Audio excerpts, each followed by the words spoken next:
হাতি যেরাম টেস্ট বানাতে সেরাম সহজ। পাকিস্তানি জনপ্রিয় ডেজার্ট শাহি মুতানজান একবার বানায় খালি এই কুরবানি ঈদে সিমাইয়ের পাশাপাশি এইটা হয়ে যাবে স্পেশাল ডেজার্ট। খালি লাগবে এরাম একটা হাস্যজ্জ্বল দোকানদারের কাছ থেকে নবজাতক শিশু সাইজের আন্ডা মিষ্টি, আরে না থুক্কু বেবি সুইটস। আর লাগবে অনেক কষ্টে ঘরের পোলাপানের হাত থেকে বাঁচায় রাখা 3টে মেজো খোকা সাইজের কমলা লেবু। কমলা লেবুগুলো হালকা একটু টক মিষ্টি টাইপের হলে বেশি ভালো হতো, কিন্তু এই কমলা লেবুগুলো টুকুস করে একটা গালে দেওয়ার সাথেই বুঝলাম তিনারা কৃষকের ঘরে ছাক্কা চিনি খেয়ে বড় হয়েছে, এত মিষ্টি।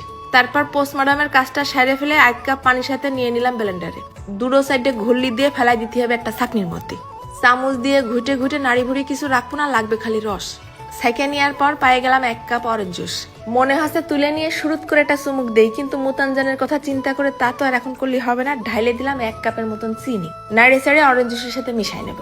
বেইমানের মতন এমন করে মিশাতে হবে এর মধ্যে যে চিনি দিছে তার যেন কোনো অস্তিত্ব না থাকে।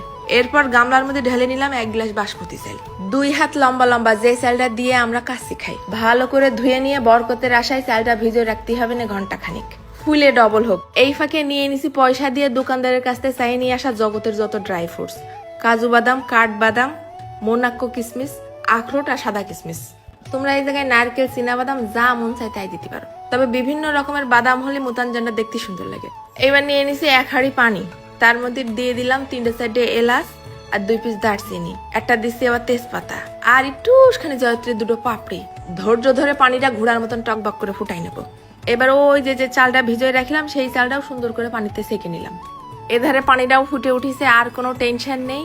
এবার এই গরম পানির মধ্যে ঢেলে দেবো চাল। ভালো করে শুনে রাখো, এই চালটা এখন সিদ্ধ করে নিতে হবে প্রায় 70%, মানে পুরোপুরি ভাত হওয়ার থেকে একটুখানি বাকি থাকবে আর কি। তারপরে সাথে সাথে সেকে পানি ঝরাই ফেলতে হবে। ভাতটা নামায় রেখে চুলোর পরে আলাদা একটা কড়াইয়ের মধ্যে ঢেলে দিলাম 1 কাপের মতন ঘি। ঘিটা কিন্তু একটু বেশি যাবে, একটা শাহি ঘিরান আনতে হবে না। চুলো রাসটা মিডিয়াম করে রেখে দিয়ে ঢেলে দিলাম সব বাদাম কিসমিস। 2-4 মিনিট ভাইজে নেব, কিছুতেই যেন বাদামের গায়ের কালারটা নষ্ট না হয়ে যায়। এরপর ওই আইছেদ্দ ভাতের মধ্যে ঢেলে দিতে হবে চিনিয়ালা অরেঞ্জ জুস। তারপর পরে ঢেলে দিলাম ওই ঘি। ভাতটা কিন্তু এখনো গরম, অরেঞ্জ জুস আর ঘি দিয়ে সুন্দর করে নেড়ে চেড়ে 5টা মিনিট রেখে দেবো। এই ফাঁকে ভিতরতে বাইসে খুঁটে উঠে নিচ্ছি সব গরম মশলা। এইবার সব একসাথে ঢেলে দিলাম কড়াইয়ের মধ্যে। মিডিয়াম আছে রান্না করে নিতে হবে 10-15 মিনিট। তার আগে উপর দিয়ে মেরে দিই সব ড্রাই ফ্রুটস। উপর দিয়ে 2-4 ফোঁটা মাইরে দেবো লাল আর সবুজ খাবারের ফুড কালার। দমে দিয়ে ঢাকনার ফুটোটাও বন্ধ করে দিতে হবে একটা নাক থুকু লবঙ্গ দিয়ে। কিছুক্ষণ পর হালকা করে নেড়ে চেড়ে দেখতে হবে তলে পানি আছে কি, থাকলে হালকা একটু জালটা বাড়ায় নাড়াচাড়া করলে কিছুক্ষণের মধ্যে যাবে না শুকোয়।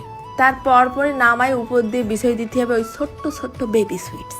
চুলোর পথে নামায় গরম গরম খেয়ে জিপ পড়ে হসপিটালেও ভর্তি হতে পারে, এতে কারো কোনো বাধা নেই, তবে ঠান্ডা আরো বেশি মজা। এরম একটা কালারফুল ডেজার্ট যদি ঈদের দিন ডাইনিং টেবিলের উপরে থাকে, যে কেউ এসে হামলায় পড়বে, এতে কোনো সন্দেহ নেই।